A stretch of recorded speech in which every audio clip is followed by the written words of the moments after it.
What do you see when you look in a photo taken, let's say, in a time before you can remember? Like when you were an infant. For me, I get this vague sense of warmth and comfort, obviously. At least in those pictures where no one's given me any context. They're essentially a window into another life, right? A way to breathe some color into moments you'd otherwise never knew you'd forgotten. Been thinking about that a lot lately. Welcome to My Dad, I'm Dad, a podcast for anyone who's ever loved and lost. My name's Doug. And my mom kept this amazing photo book of my childhood that she passed along to me now as an adult. And the pages are filled with moments of my life that are amazing, and mostly because I can't remember the vast majority of them being taken. It's like a stroll down memory lane in a town I've never been to. And a favorite photo of mine in that book is one of Dad holding my brother and I before getting into the shower. It's a tasteful nude, Ma, I gotta say. Nothing below the waist, well framed. At least, I assume Ma took the picture. I guess it could have been a very close friend of Dad's. Close indeed. Dad is ecstatic in that picture. Absolutely no context necessary. And for years, even before I knew we were pregnant, even before I was married, I knew that if I ever had a kid, I would want to recreate that photo. And now with Max, I imagine a time where she and I would look at both pictures, and I could tell her stories about her Jaja putting Brandon and I in the bathtub with half-frozen fish after ice fishing after they wriggled back to life. I'll tell you, you've never really lived until you've had a zombie perch coming at your nethers. Better than a cup of coffee. And hey, if you thought fishing talk was done in this podcast, I got news for you. You better buckle up. Dad and fishing went together like Spielberg and John Williams. Well, it was in the second month of Maxine's life that we finally had a dirty baby situation that called for a little bit more than butt wipes. You know what I mean? It was the kind of mess you write about. A whirlwind of chaos and quick thinking on behalf of my wife found the entire family in the shower together. And everything was bonkers for a few seconds as we figured out what legs went where and who got the shower head when. But suddenly, it became clear that Maxine was enjoying the shower. I kid you not, the little lady actually fell asleep in her mom's arms. And I don't know if I've ever experienced a more comforting sight than Max napping as the shower warmed all of us. I think it's one of those many once-in-a-lifetime moments you have with a baby. It wasn't until we were all dried off and ready for bed that I realized, oh shit, I didn't take that picture. But don't worry, there's going to be plenty of time to take another one, right? A friend of mine told me that you have a different baby every 3 weeks. And we're far beyond 3 weeks from that moment today. But I can tell you this current version of Max does not appreciate tandem showers. No. And who can blame her? Baths have toys. Fun little boats, squirty little animals. Hell, I'd spend the majority of my time in the bath too if I was her, so I get it. And I used to regret not taking that photo when I had the chance. But then I remembered something about Dad.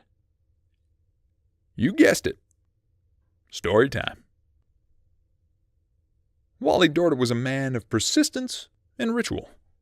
And when my brother and I reached our teenage years, a typical weekend breakdown looked a little like this. Friday, shower after work, pizza, movie rental store, movie night. Saturday, somehow up at the ass crack of dawn, always.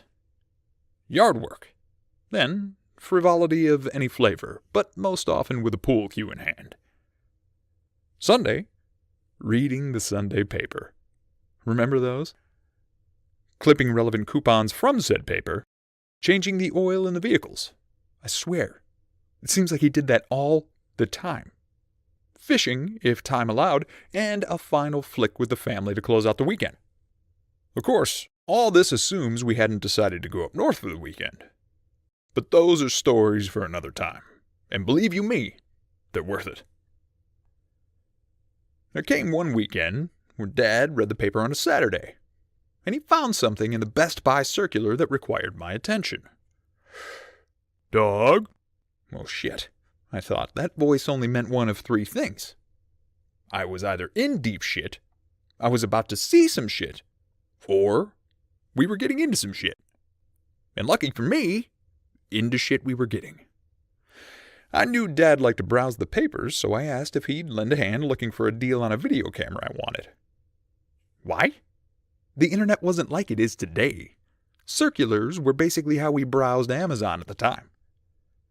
Dad found a camera I might be interested in, on sale no less. I looked at the specs, nodded my assent, and I watched as Dad donned a shit-eating grin. "Wanna go get it?" he asked. And you bet your ass I did. Now you may be wondering what any of this has to do with showers and pictures. And I don't blame you, but I'm getting there, I promise. This is just the way I tell a story.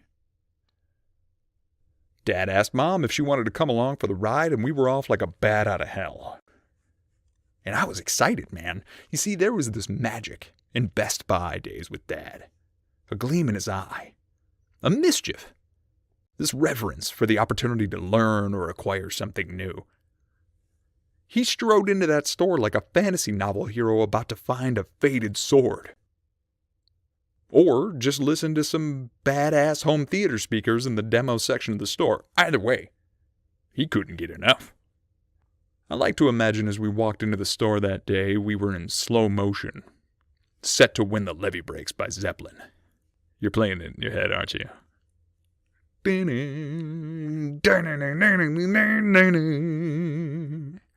The Dordas have come to make a purchase. Dad confidently walked to the counter, proudly held out the circular with the marked camera, and declared that we were here to make a sale. He always did it that way. It was no nonsense. This is what I want you to help me, and I want to get the hell out of here. Well, unfortunately, the associate took too little time letting us know that the camera was out of stock at this store. And I'm not saying Dad was possessed of toxic masculinity, or had a really strong desire to make people feel below him, but he had this invisible switch he could flip, and it gave him all the no-nonsense presence of Darth fucking Vader. And the associate, sensing this shift, offered to call another store to see if they had one in stock. He did, they did, and we were off. You know, Sammy Hagar couldn't drive 55, and neither could Dad. Man, we were gone. This other store was a full 30 minutes in the opposite direction of home, and half the Saturday was gone at this point. But, in theory, it was just a simple transaction between us and my hobby. So we made it to the other store, waited at the customer service desk, and found out there was a miscommunication on the phone. Whoa. The item they'd set aside was not precisely the one we'd been promised. And Dad flipped that switch again.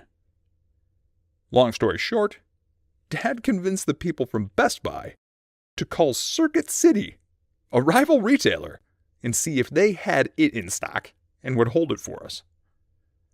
Sure enough, they did. Off we went. Cue the theme from Vacation in your head. We finally made it to the Circuit City, a full additional 40 minutes in the opposite direction from home. Entered the store, found the camera waiting for us, but discovered the sale price didn't exist at this establishment. I watched in awe as Dad asked for the manager, calmly explained the situation, and got this store to honor the competitor price, in addition to throwing in an extra battery for good measure. The guy had a hell of a presence about him, I'll tell you that. We finally made it home after spending most of a perfectly good Saturday driving all the fuck over town just so I could get a goofy camera. But Mom and Dad were thrilled. I mean, They were proud to have found me in possession of this new toy. They did their part, acting delighted as I showed them some test footage, hooking the camera directly up to the TV. Didn't even need to put a VHS into the VCR. Man, we're living in the future. After that, we all went to bed. We were too damn tired to do anything else. And here's the thing about that story. I don't have that camera anymore. I don't even have any of the footage saved from its use. It ended up left behind, like most technology these days. It's only now that I realize the camera didn't capture memories for me. Getting the camera was the memory. You dig? So I haven't taken that shower picture with Maxine yet. Big whoop. Doesn't dampen the power of the memory.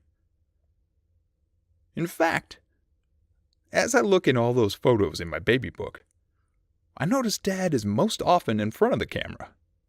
I don't ever really recall him being the one to take pictures at all either. And I have a theory about that. I think Dad prioritized living in the moment over trying to capture it. There came a time before Dad passed where he looked at a picture of he, my brother, and I on the wall, and we asked him who was in it. And when he replied, he didn't get it right. You see, Dad struggled with dementia before he passed. And when he looked into that picture on the wall, we knew he couldn't give us the exact names of everybody in the picture. But looking in his eyes, you could see that he felt a comfort and a warmth and a love as he examined the photo.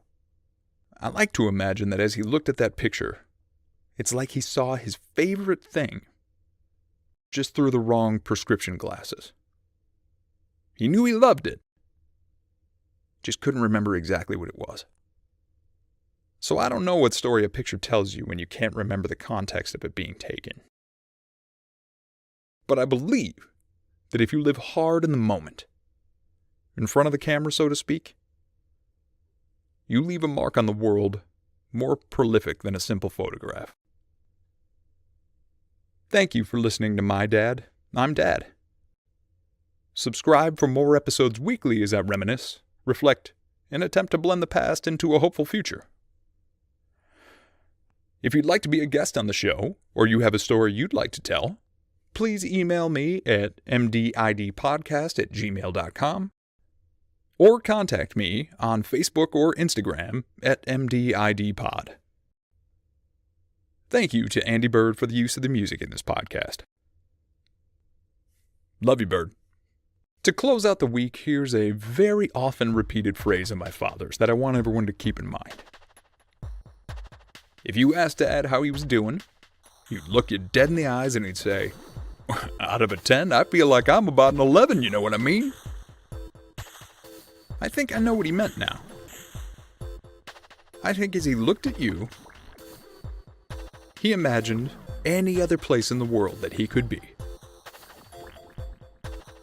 But he wouldn't want to be anywhere else than with you right there in that moment. I think we could all stand to be at 11 out of 10 this week. What do you think? Thanks for listening, folks. I'll see you next time.